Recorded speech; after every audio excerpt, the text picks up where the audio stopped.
Hello dear students, how are you. सारे results आ चुके हैं ट्वेल्थ के, आईसीएससी सीबीएसई। तो अब एक तो कॉम्पिटिटिव एग्जाम्स की भी तैयारी करना है आप लोगों को,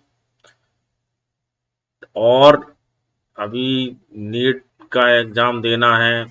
इसके अलावा जो बच्चे 11th में आए हैं उन्हें 11th पास हुए हैं मतलब, तो अब 12th में आए हैं तो उनको भी अपनी 12th की तैयारी के साथ साथ कॉम्पिटिटिव एग्जाम्स की तैयारी करनी है।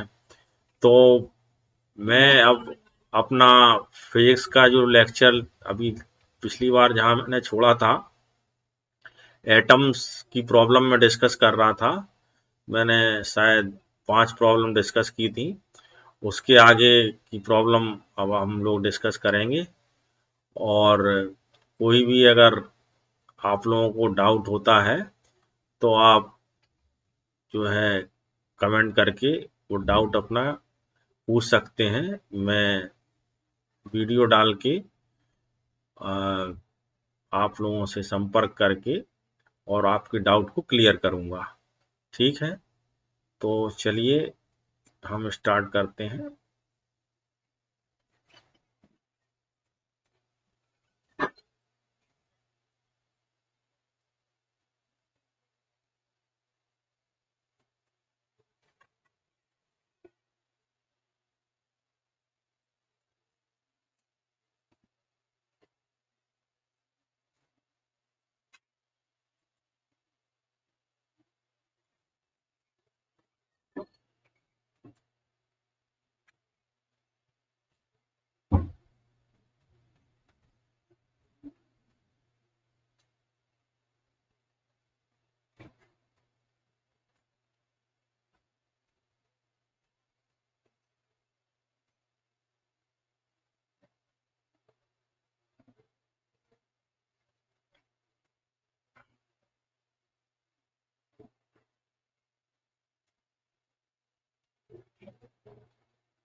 तो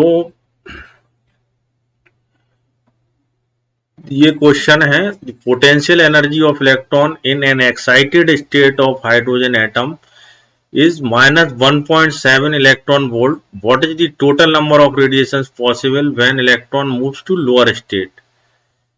तो इसकी पोटेंशियल एनर्जी कितनी दी हुई है हमें? पोटेंशियल एनर्जी हमें दी हुई है -1.7 इलेक्ट्रॉन वोल्ट। ठीक,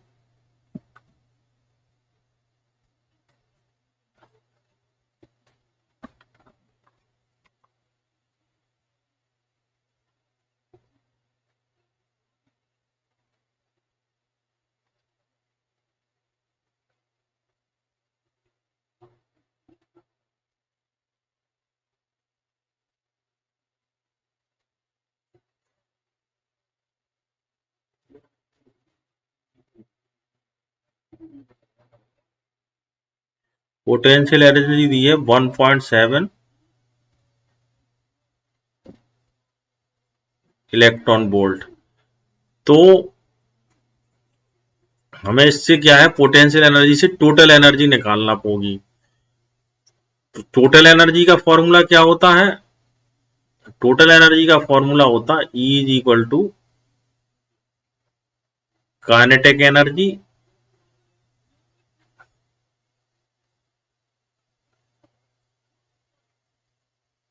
plus potential energy.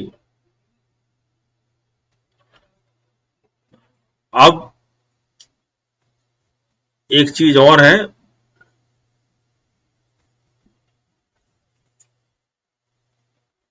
Potential energy की वैल्यू होती है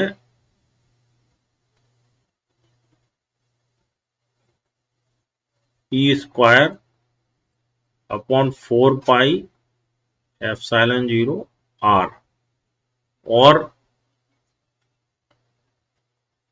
काइनेटिक एनर्जी की वैल्यू होती है e square upon 8 pi epsilon 0 r. तो इसका मतलब क्या हो गया कि जो पोटेंशियल एनर्जी है वो काइनेटिक एनर्जी की डबल होती है। मतलब इससे क्या प्रूव हुआ हमारा, ये पोटेंशियल एनर्जी है वो 2ke होता है। ठीक, मतलब पोटेंशियल एनर्जी काइनेटिक एनर्जी से डबल होती है। और यहां पे एक चीज और है, ये माइनस होता है यहां पर साइन। तो अगर मान लो हम यहां पे, चूंकि हमें पोटेंशियल एनर्जी और एनर्जी में रिलेशन निकालना है, तो काइनेटिक एनर्जी को पोटेंशियल एनर्जी में हमें चेंज करना पड़ेगा। माने काइनेटिक एनर्जी की जगह पोटेंशियल एनर्जी रखना पड़ेगी। तो हम यहां पे रखेंगे K is equal to minus PE upon 2। तो ये हो जाएगा हमारा minus PE upon 2 plus PE. तो ये हमारा बचेगा माइनस, माइनस यानी ये प्लस का था ये माइनस का था, तो एक पी में से p/2 घट जाएगा, तो ये बचेगा हमारा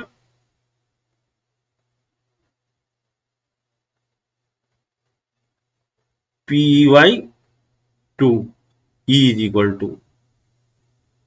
तो हमें इसकी वैल्यू कितनी दी है, -1.7 दी है, तो अपॉन 2 ये E की वैल्यू आ गई। ठीक, तो E का हमारा फॉर्मूला क्या होता है, E इज इक्वल टू होता -13.6 अपॉन n स्क्वायर। ठीक है, तो ये हमारा क्या होगा, E की वैल्यू हमारी यहां से कितनी आई, 1.7 upon 2 is equal to 13.6 upon n square. तो यहां से क्या आएगा हमारा, n स्क्वायर की वैल्यू हमें निकालना है। तो n स्क्वायर की वैल्यू यहां से आएगी, n is square is equal to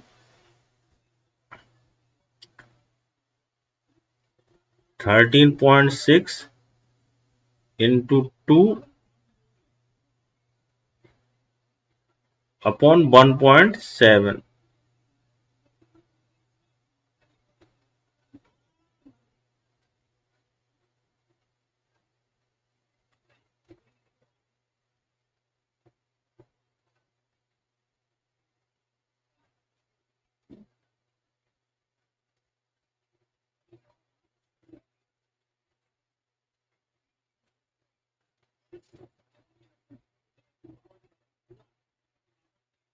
इसको अगर हम काटेंगे तो कितना आएगा,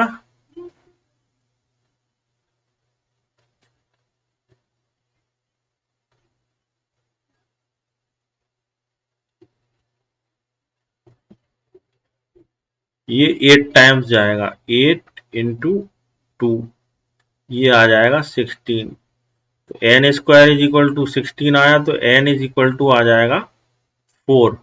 जब हमारा यहाँ n इज इक्वल टू 4 आ गया, तो इसका मतलब क्या है कि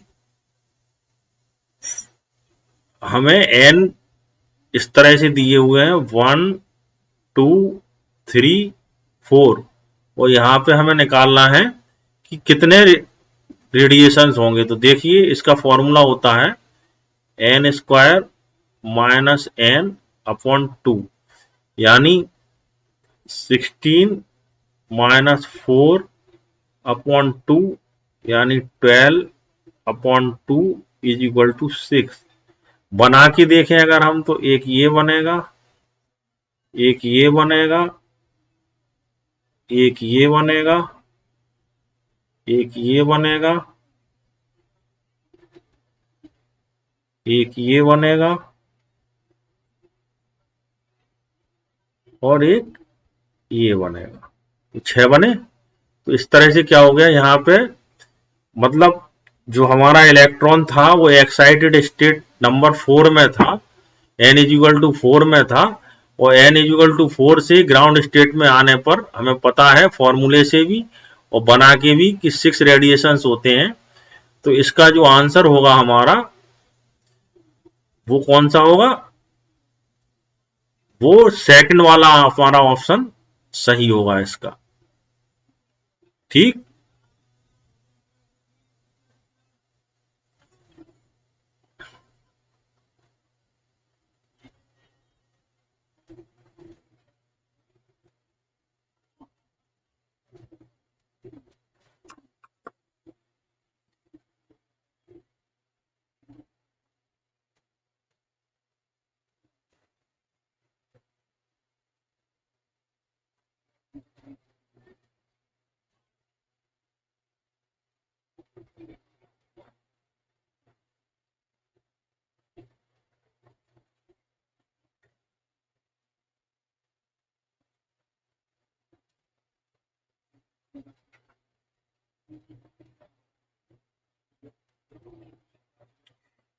नेक्स्ट क्वेश्चन है हमारा, the ratio of revolution per second by an electron in first excited state of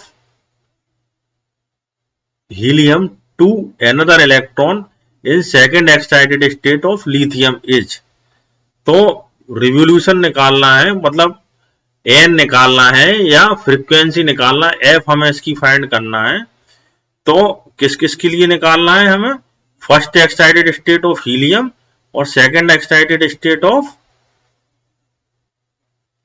lithium के लिए निकालना है। मतलब किसके लिए निकालना,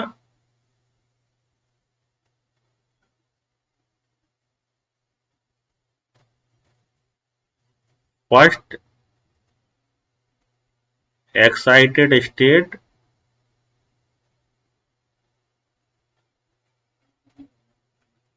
of helium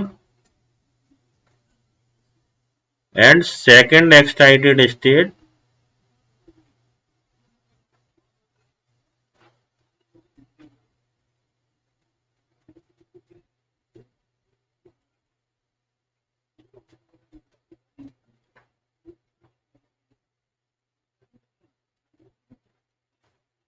लिथियम के लिए हमें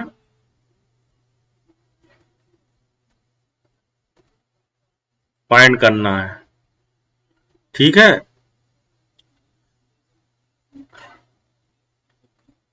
तो इसके लिए जो फॉर्मूला होता है हमारा,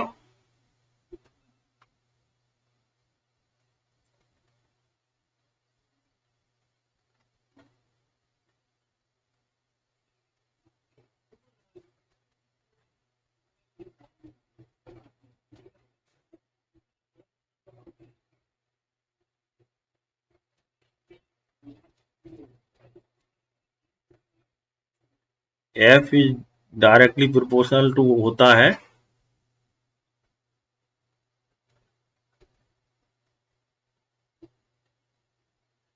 जेड स्क्वायर अपॉन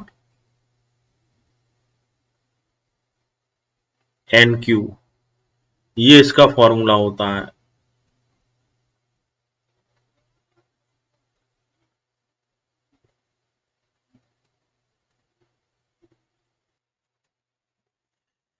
तो ये F, ये तो हमको पता है कि F जेड स्क्वायर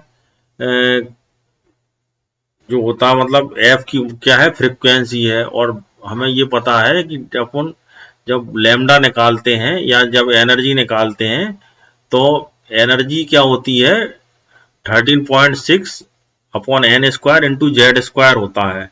लेकिन ये एन की पावर 3 कैसे हो गई, ये ऐसे हो गई एन की पावर 3 कि जब हम टाइम पीरियड निकालते हैं t इज इक्वल टू, तो ये होता 2 पाई आर अपॉन वी। ठीक। जब ये 2 पाई आर अपॉन वी होता है तो इसमें आर की वैल्यू भी पुट करेंगे हम और वी की वैल्यू भी पुट करेंगे। तो आर की वैल्यू यहाँ कितनी होती है, आर की वैल्यू जो होती है वो होती 1 अपॉन एन, सॉरी, आर की वैल्यू जो होती है वो होती n square into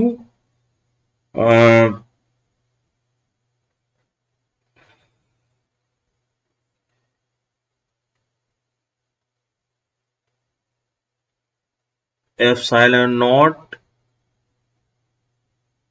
H square pi m e square.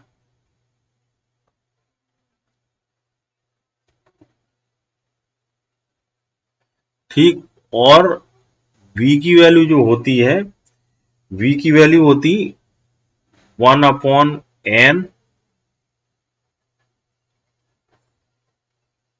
ई स्क्वायर अपॉन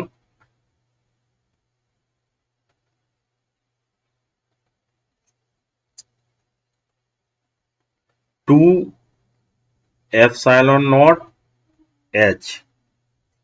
तो जब हम इसको ऊपर ले जाएंगे यहां से, तो ये पूरा तो जो कुछ आएगा तो आएगा ही, लेकिन ये देखिए पाई से पाई कैंसिल हो जाएगा, ये एन की क्यू हो जाएगी।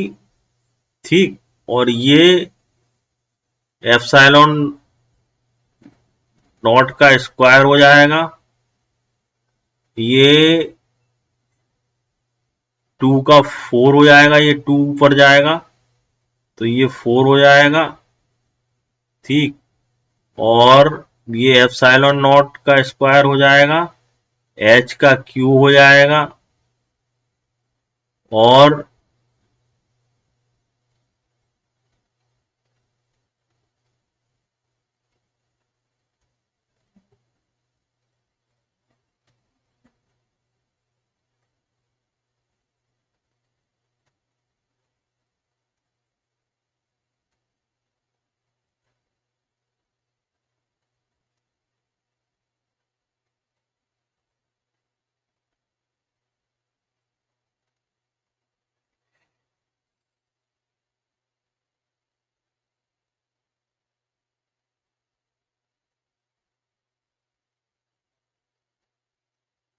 ये एम नीचे रहेगा और ये ई इधर है, ई इधर है, तो एम ई की पावर 4 हो जाएगा। तो ये क्या आया हमारा, अगर ये पूरा हम कांस्टेंट मान लें तो, या इसको पूरे को T0 मान लें, मतलब क्या T0 मान लें, n cube 4 epsilon naught square h cube m e की पावर 4। अगर इसको पूरे को हम मैक्सिमम मान लें पीक वैल्यू, तो ये हो जाएगा T0 एन क्यू, टी की वैल्यू। तो यहां से क्या आया हमारा, T directly proportional to n cube आया, और F इज इक्वल टू क्या होता हमारा 1/T होता है। तो इसलिए ये इनवर्सली प्रोपोर्शनल हो गया है F का। तो अब हमें क्या देखना है कि इस वाले फॉर्मूले, ये तो हमने आपको इसलिए बता दिया कि आया कैसे एन क्यू। ठीक। ये कंफ्यूजन दूर करने के लिए ये फॉर्मूला जो होता है काफी रटना पड़ेगा। आर की वैल्यू ये होती है और बी की वैल्यू ये होती है, दोनों को पुट करेंगे तो फिर ये आएगा T0 एन की पावर क्यू। तो ये जो फॉर्मूला आया, ये आया हमारा इस तरह से। तो अब क्या है, फर्स्ट एक्साइटेड स्टेट हीलियम के लिए एन इज इक्वल टू क्या होगा, 2 होगा, और इसके लिए जेड क्या है, हीलियम के लिए 2 है, इसका जो एटॉमिक नंबर है हीलियम का कितना है, 2 है। और ये सेकंड एक्साइटेड स्टेट के लिए इसका एन क्या है, 3 है, और लिथियम के लिए जेड की वैल्यू क्या है, 3 है। तो अब हम F1/F2 निकालेंगे, तो F1 इज इक्वल टू क्या रखेंगे, पहले Z1 मतलब हीलियम के लिए रखेंगे हम Z1, तो ये हो जाएगा 4। ठीक। और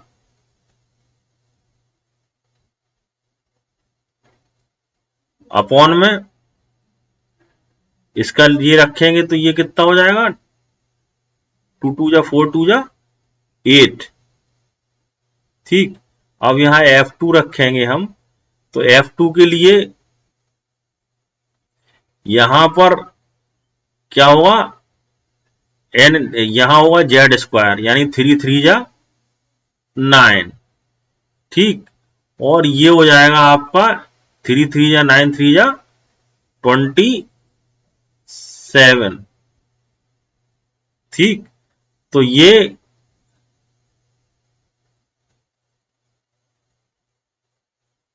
4 3 या 12/8, 4 3 या 12/2, यानी इसका आंसर आ रहा 3:2। यानी कौन सा वाला ऑप्शन सही है इसका? इसका सेकंड वाला आंसर हमारा सही है, ठीक।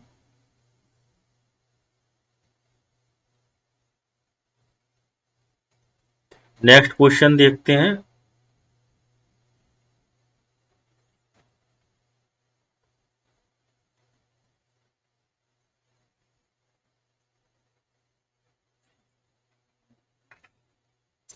Rydberg constant of H atom, symbol जो है वो यूजुअल मीनिंग है उसके, ठीक। तो रिडबर्ग कांस्टेंट का फॉर्मूला क्या होता है?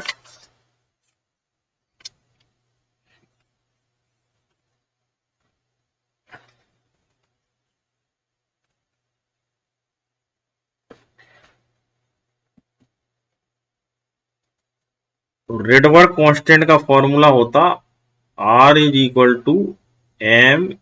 mE⁴ अपॉन 8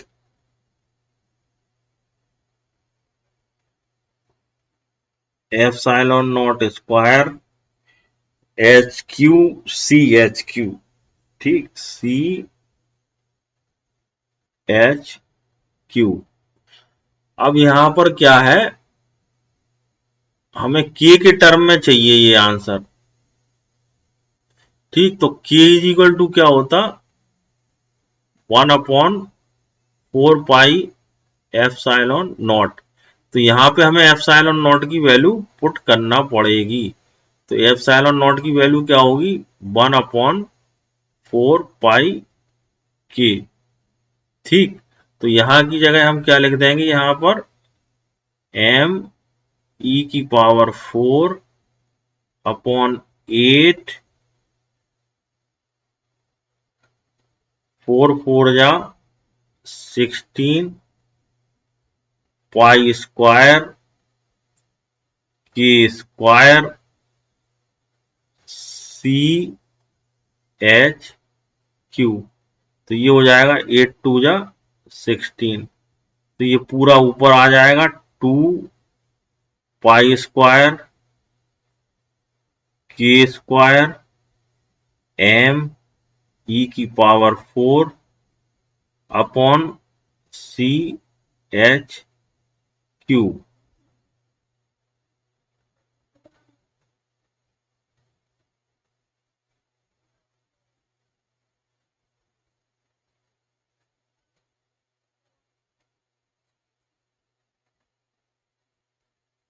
तो कौन सा वाला आंसर सही हो गया हमारा? फर्स्ट वाला आंसर इसका सही हो गया हमारा, ठीक।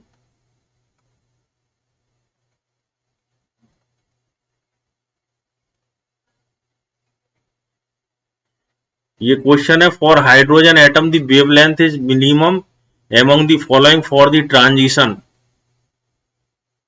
n = 2 n = 1 के लिए ही इसकी वेवलेंथ मिनिमम होगी। क्या होगी? हम इसको सॉल्व करके देखते हैं, ठीक।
तो हम ये देखेंगे कि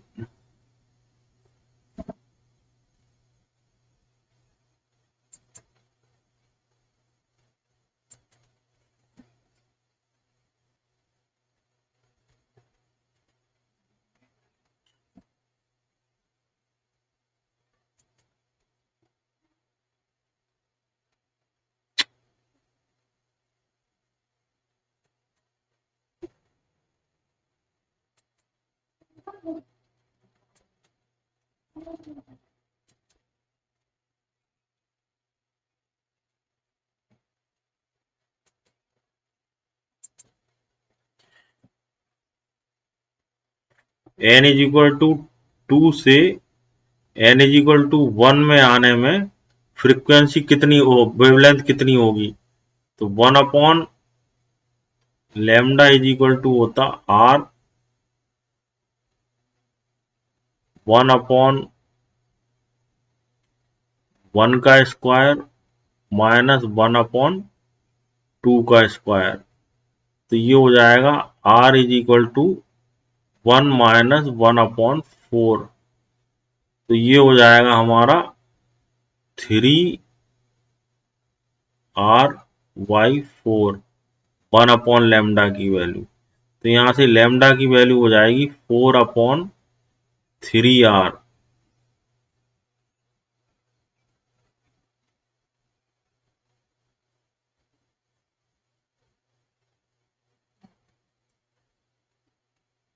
तो यही मिनिमम होगी।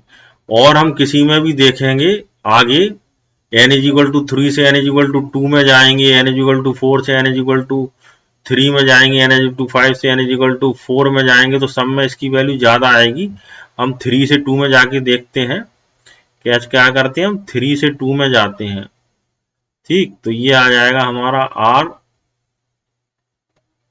1 अपॉन 4 माइनस 1 अपॉन 9, क्योंकि 3 3 जा 9, 2 2 जा 4। ठीक, तो 1 अपॉन लैम्डा की वैल्यू आएगी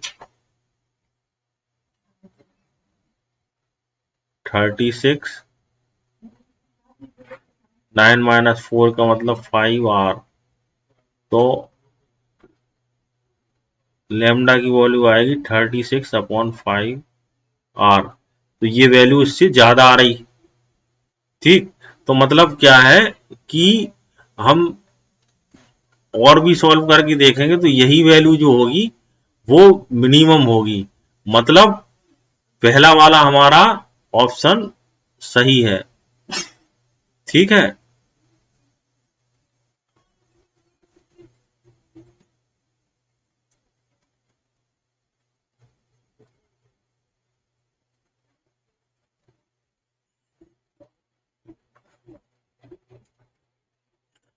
क्वेश्चन ये है,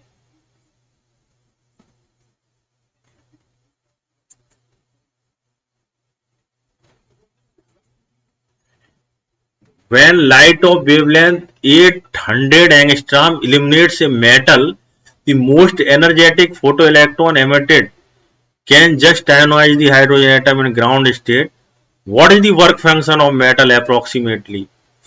ठीक, तो इसका मतलब ये है कि ये जो एनर्जी लाइट की जो वेवलेंथ है वो मेटल को इम्युलेट करता है, तो उससे कितनी एनर्जी वो उस पर गिरेगी।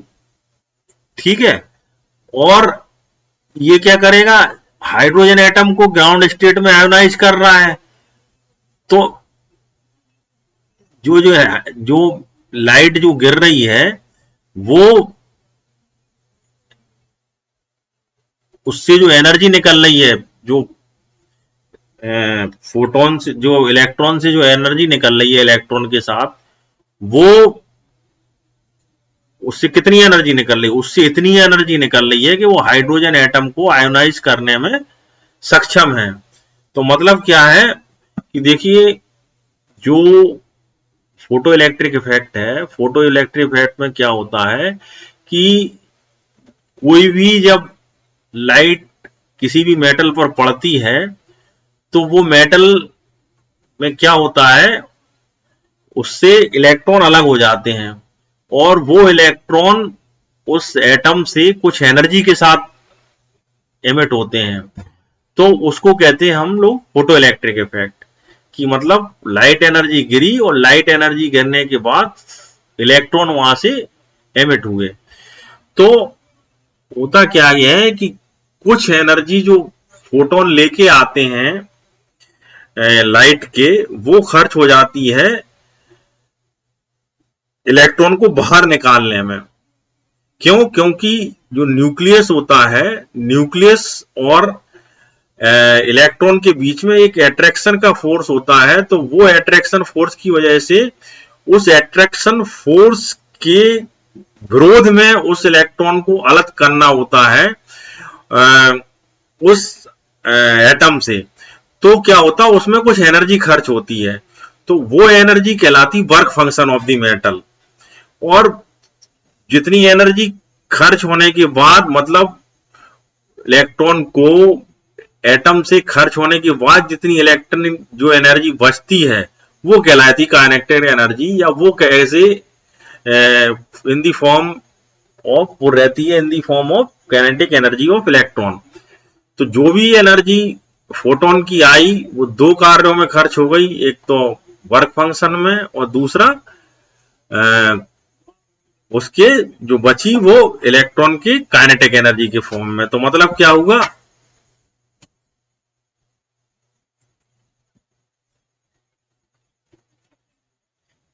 जो हमने एस सी अपॉन लैम्डा आया वो वर्क फंक्शन में खर्च हुआ, और एक ई के उस जो बची वो उसका ई के हो गया, मतलब electric kinetic energy of the electron. तो वो हमें दे रहे हैं कि काइनेटिक एनर्जी ऑफ इलेक्ट्रॉन कितनी है। Kinetic energy of electron just उतनी है कि वो हाइड्रोजन एटम को आयोनाइज कर सके। तो यानी ये 13.7 इलेक्ट्रॉन वोल्ट के बराबर है, क्योंकि आयोनाइजेशन एनर्जी ऑफ हाइड्रोजन कितनी होती है, 13.7 इलेक्ट्रॉन वोल्ट होती है। तो हमें ई के दी हुई है 13.7 इलेक्ट्रॉन वोल्ट, और ये हमें दिया हुआ है लैम्डा की वैल्यू यहां पे 800 एंगस्ट्रॉम। तो यहां से अगर हम निकालेंगे तो इसका फॉर्मूला होता है एनर्जी इज इक्वल टू होती है इन इलेक्ट्रॉन वोल्ट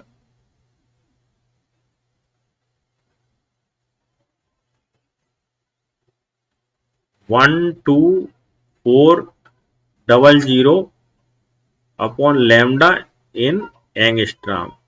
तो इससे हमारी जो एनर्जी निकल आती है इलेक्ट्रॉन वोल्ट में, तो ये हो जाएगी हमारी 12400 अपॉन 800।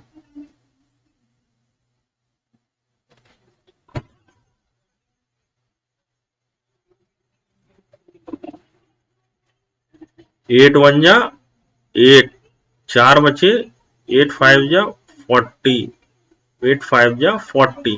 तो ये आ गई इतनी इलेक्ट्रॉन वोल्ट। तो ये वर्क फंक्शन हमें पूछा हुआ है, ये दिया हुआ है, तो क्या करेंगे हम इसमें से इसको माइनस कर देंगे। मतलब ये हमारी आ गई, कितनी आ गई, ये हमारी 15.5 आ गई, और ये W0 हमें निकालना है, और ये हमें 13.6 दी है। तो W0 कितना आएगा हमारा 15.5 माइनस 13.6, तो ये बचेगा 9, ये बचेगा 1.9 इलेक्ट्रॉन वोल्ट हमारी वर्क फंक्शन आएगा।